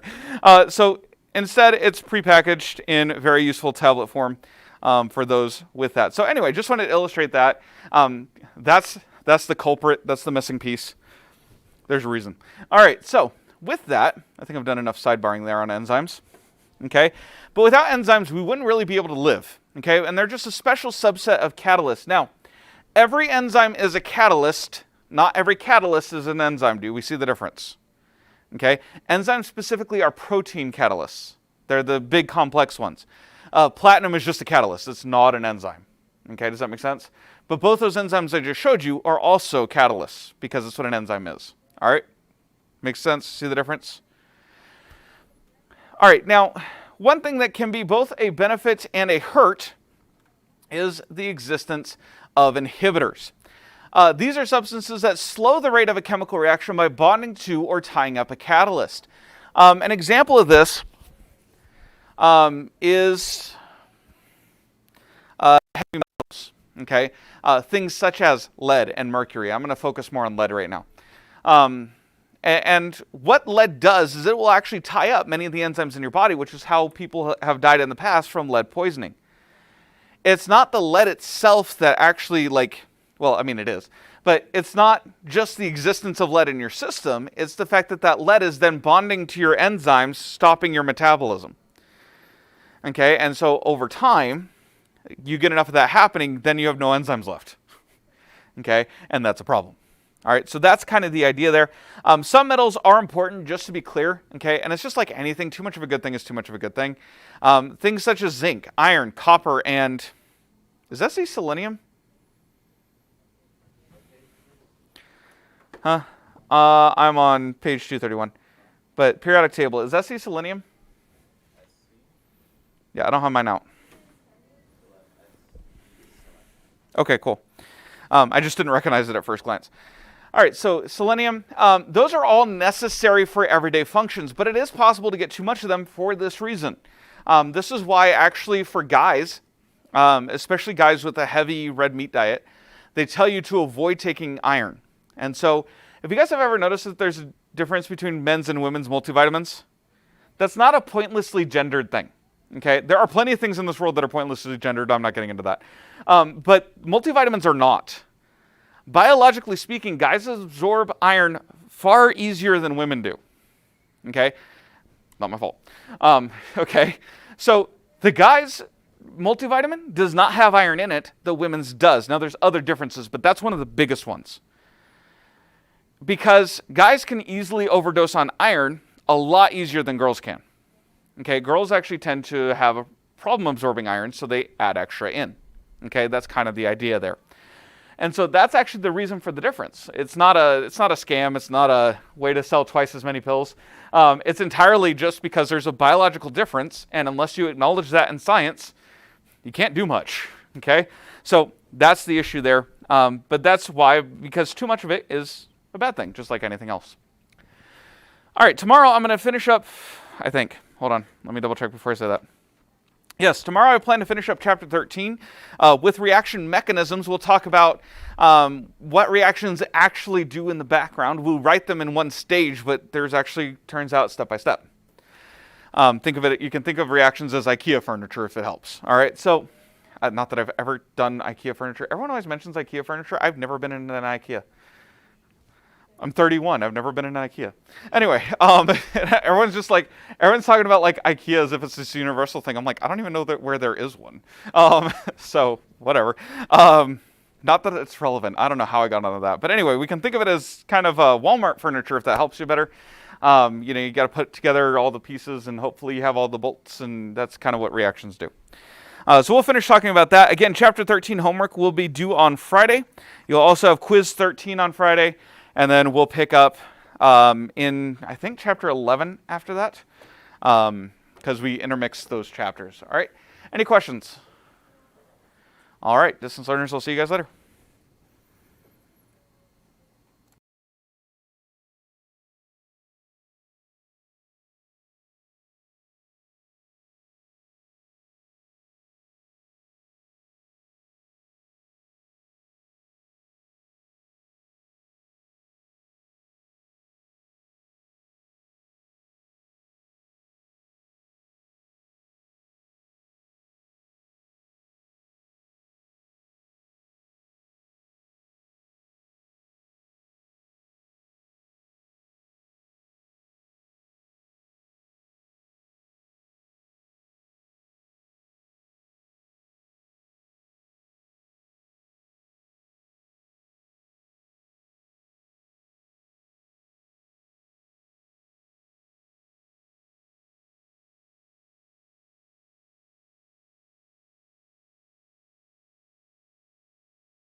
There we go.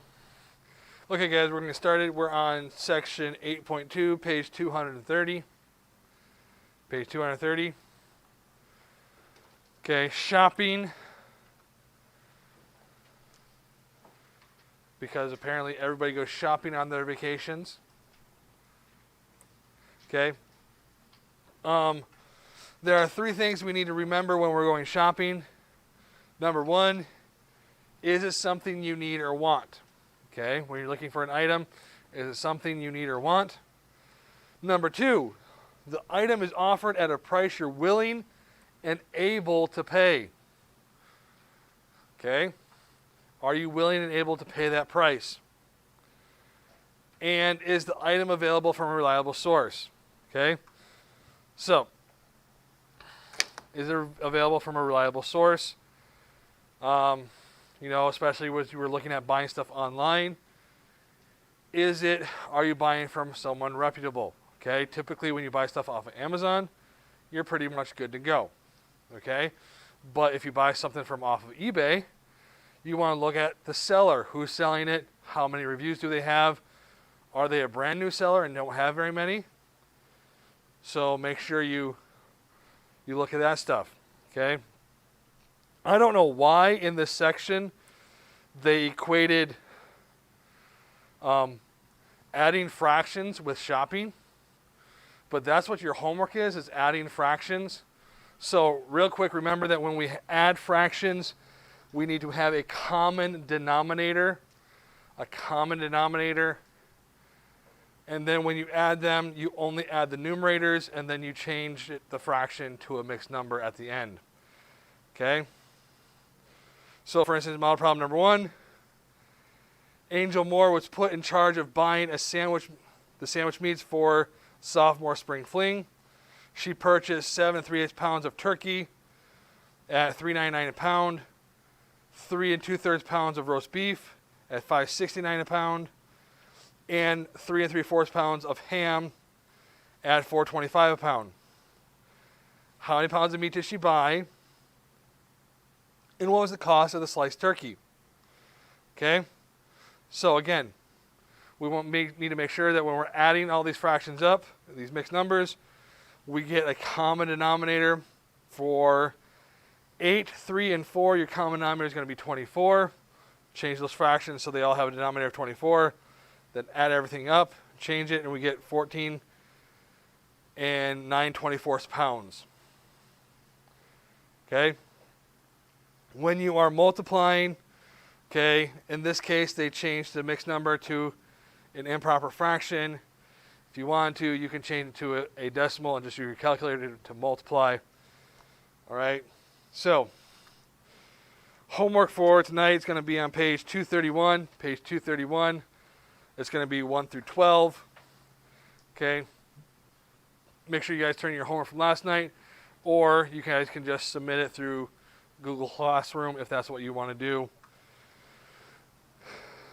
All right. Other than that, we are done for today.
Testing, testing.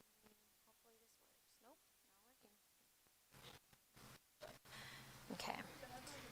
Hello, Christian. For those of you online, please comment that you are here. Sorry, I was just testing the mic. But turn in your literature books to page 154. That is a grammar book. Page 154.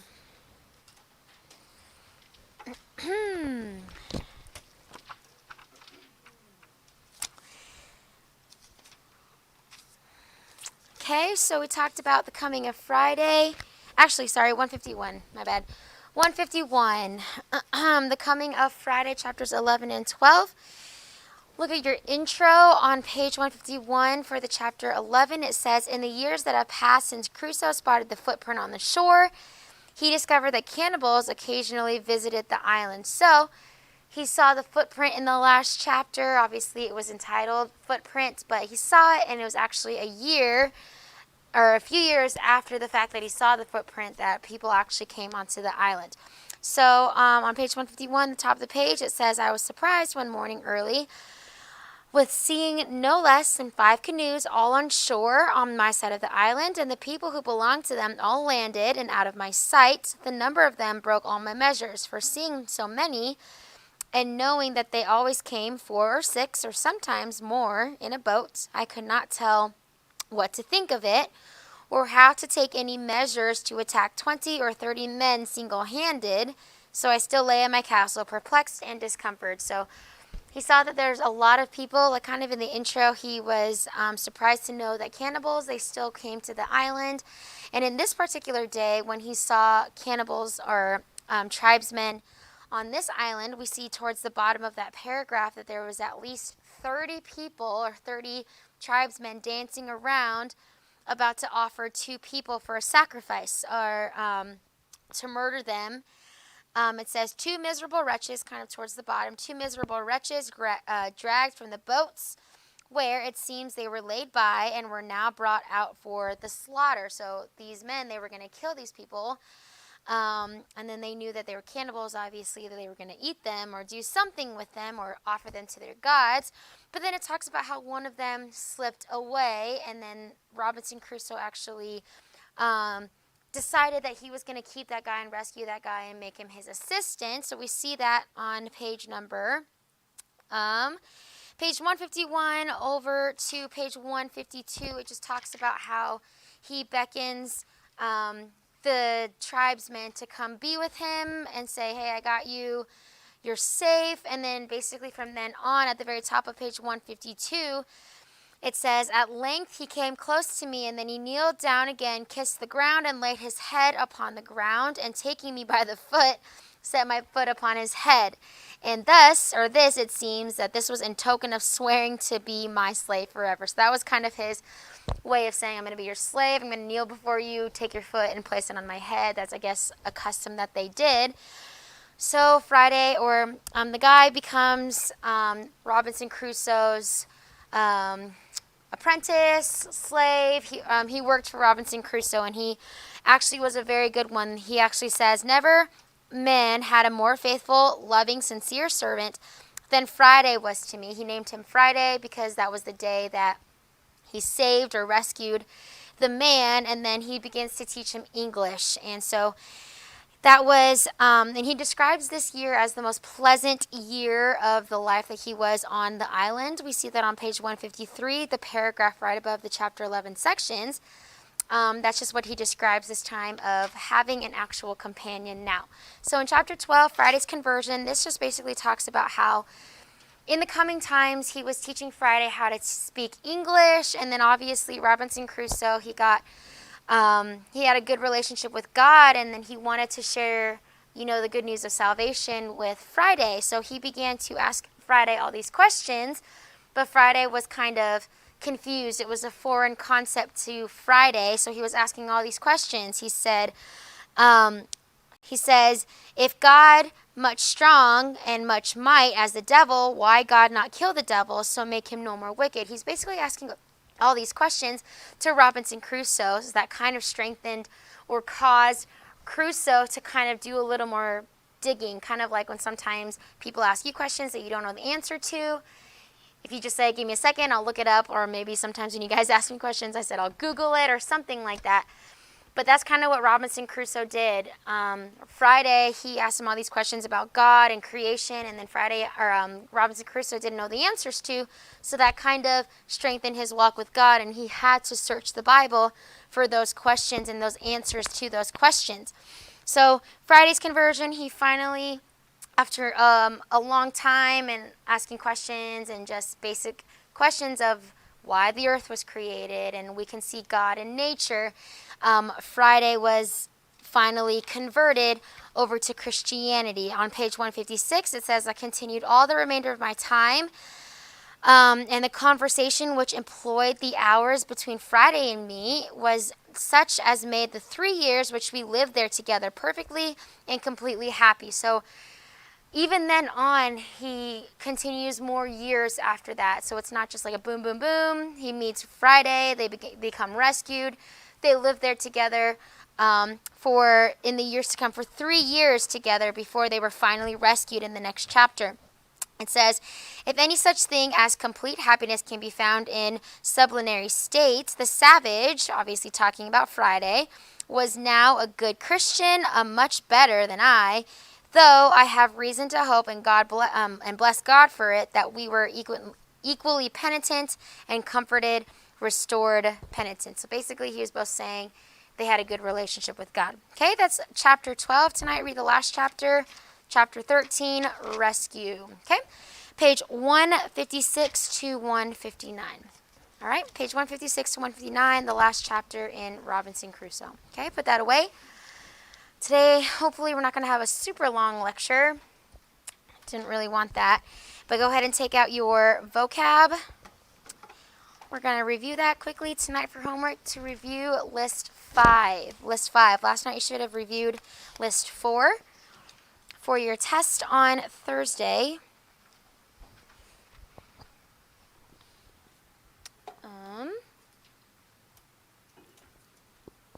here it is. Okay, list 5 on page number 38. Page 38. Okay, we're going to just go through these and review. I'm going to say the word.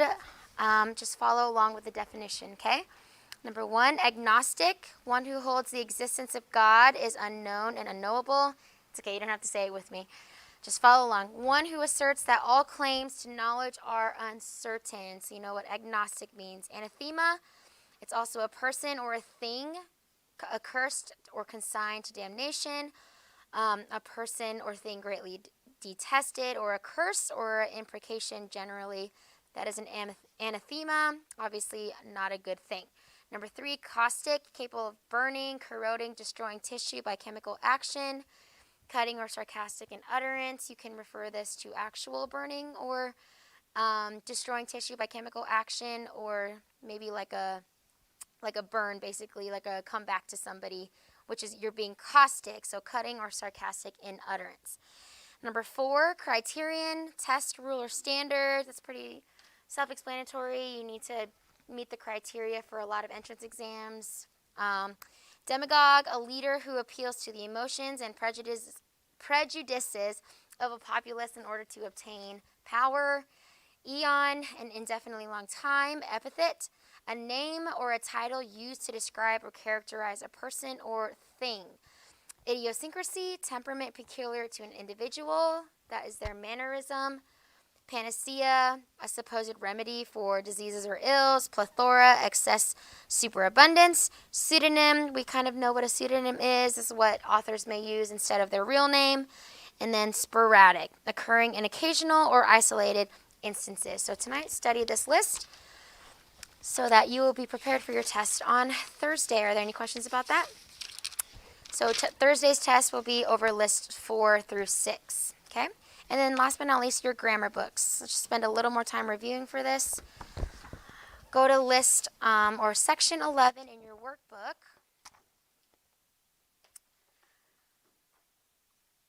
Okay. So we will have a test on Friday, okay? Test on Friday over sections 11 through 14. So we've started review. Yesterday we reviewed our run-ons and our fragments, but everyone turn to section 11. Obviously, Ricardo, you don't have to take this on Friday, but starting Monday next week, when we start new sections, that's when you'll have to start taking it, okay? So section 11 on page number 72, okay? This is just the basic correct use of pronouns, okay? So again, emphasizing nominative and objective cases. We did our exercise yesterday practicing these. But these ones, nominative case, you want to know the nominative cases pronouns. What are they used as, class? Good. Subjects and predicate nominatives. And we know we use objective case with direct objects, indirect objects, and objects of the prepositions. Okay? And then again, one thing that I want to stress to you is if it's in a positive, okay, it can be in a positive of the subject. Obviously, it would be whatever case the subject is in, which is nominative case.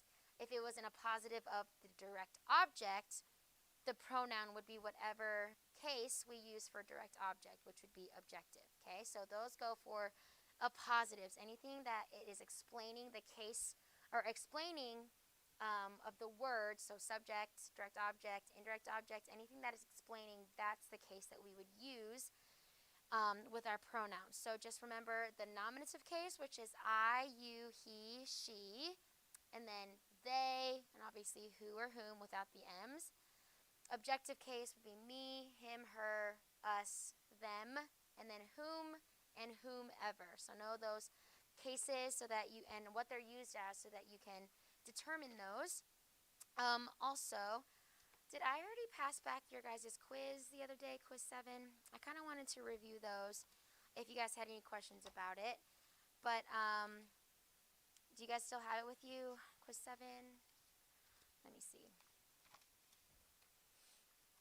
If you don't, that's fine. But I just wanted to review, make sure that you guys knew why things were, the way that they were and not the way that you thought. So does anybody have any questions on that? I do want to look at number 10. If you don't have it, that's fine. But number 10, it says, Mother has no objection to us going with you to the activity as long as we can find a ride home. Okay? Look at my pronoun, the word us. Everyone turn to page number 75, 11.10. Okay? This is one that I do want to stress as well. Use your possessive case to modify a gerund or describe a gerund. So, for number 10, it is mother is my subject, has is my verb, objection, and then to us, obviously is my infinitive, but going with you to the activity, going with you to the activity is basically what she doesn't have an objection to. So going with you to the activity here is used as the OP, okay, in the word or the prepositional phrase to going with us to the activity. That's why it's a gerund. So whenever we have a gerund or a noun clause, we always use a possessive case. So that's why the word us is changed to our, okay? So make sure you guys are watching for those. With any pronoun used before a gerund, it's always changed to the possessive case. So that's why mother has no objection to our going with you to the activity as long as we can find a ride home. Okay, look at your examples on page 75. My meeting you here is quite a coincidence. Okay, you would never say me meeting you here. We always change the pronoun to possessive case. So it's my meeting you here. Okay, same thing. We watched them hanging the lights in the field house. Okay, notice this one. You're watching them. Okay, so this, in this case, would not be a gerund. Does everybody know where we are on page 75? We're on the second example. It says, we watched them hanging the lights in the field house. Okay, notice this. Hanging is a participle modifying the objective case, the pronoun them. Okay, so you're watching them, right? You're not watching they're hanging the lights. They're watching them, and they're hanging the lights. Watch those differences, okay? This is what you would say when using possessive case. We appreciate you're visiting us today. You wouldn't say, we appreciate you visiting us today. What do we appreciate visiting us today? That is a gerund. Okay, uses a direct object, so therefore we would use possessive case here.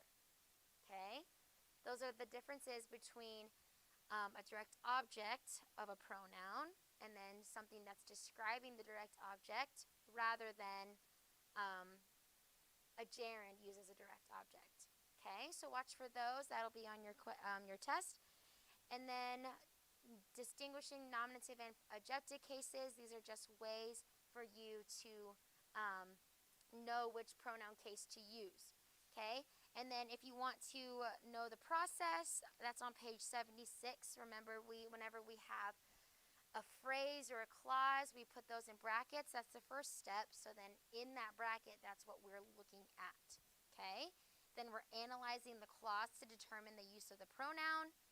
Then you would select the pronoun, right? So let's go over our sentences. Look at number 1 on our grammar quiz 7, okay?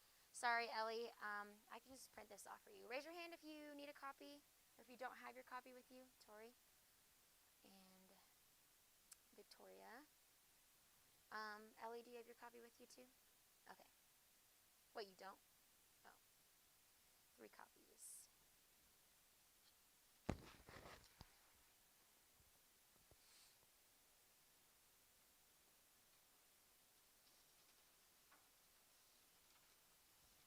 Can you pass that to Ellie?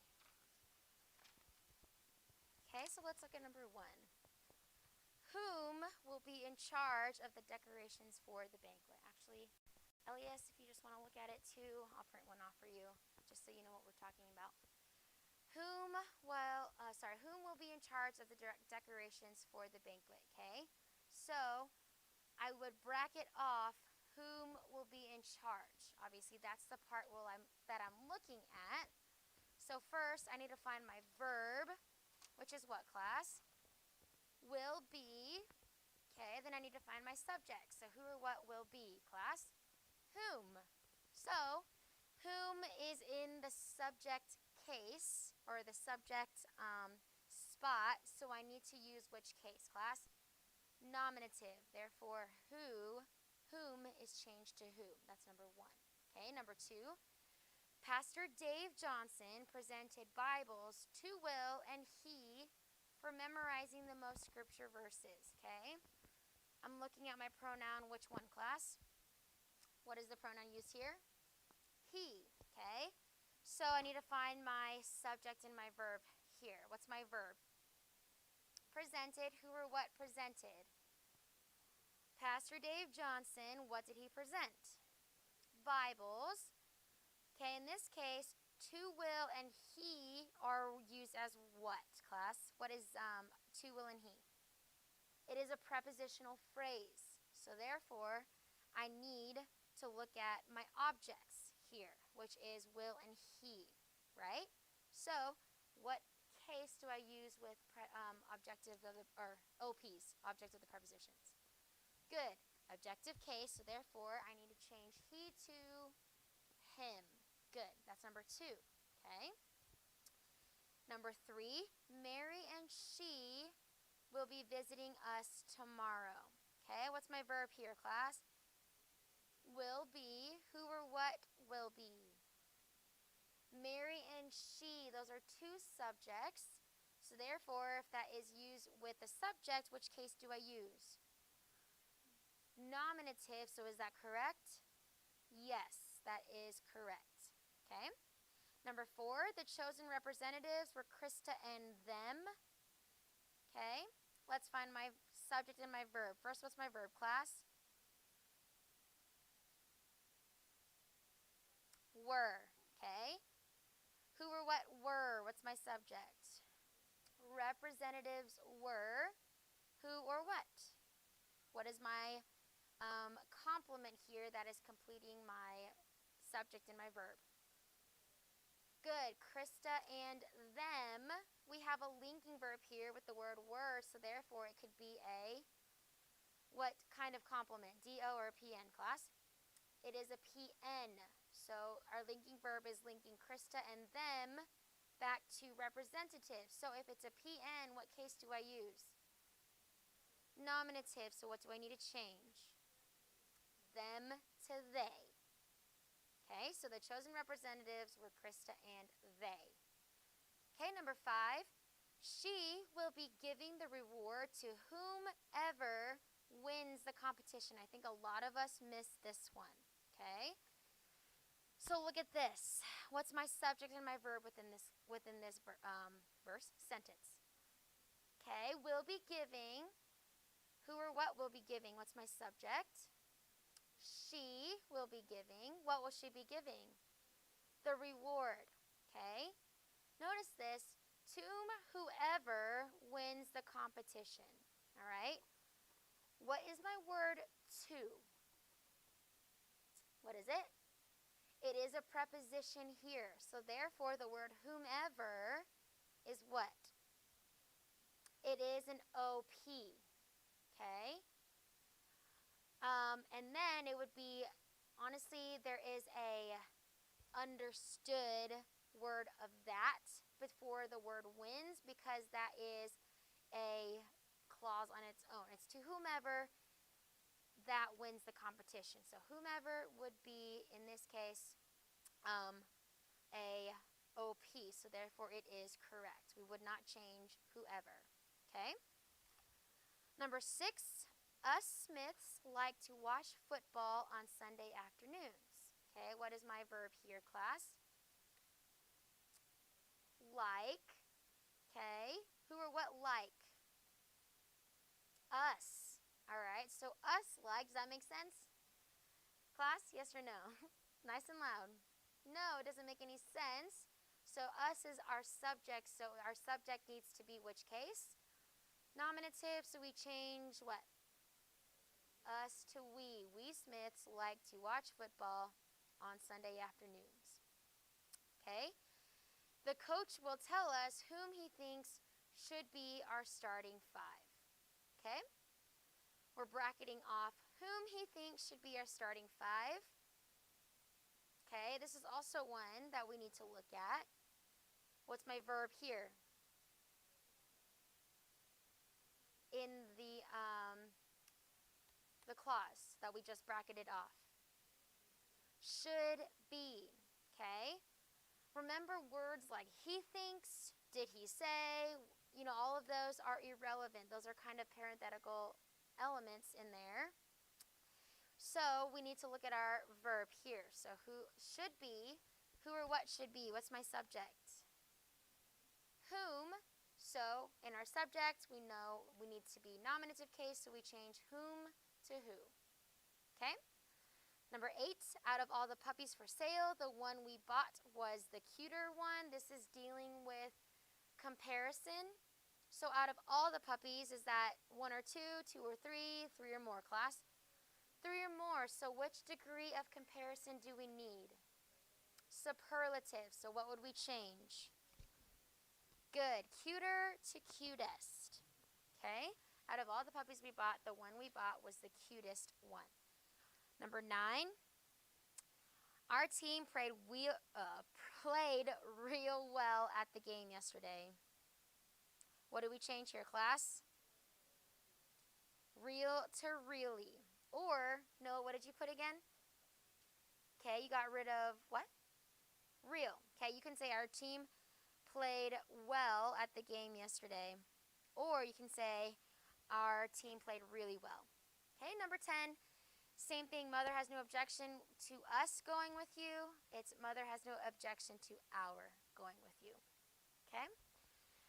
That was quiz 7, so make sure you guys are looking at that, studying those. That is section 11.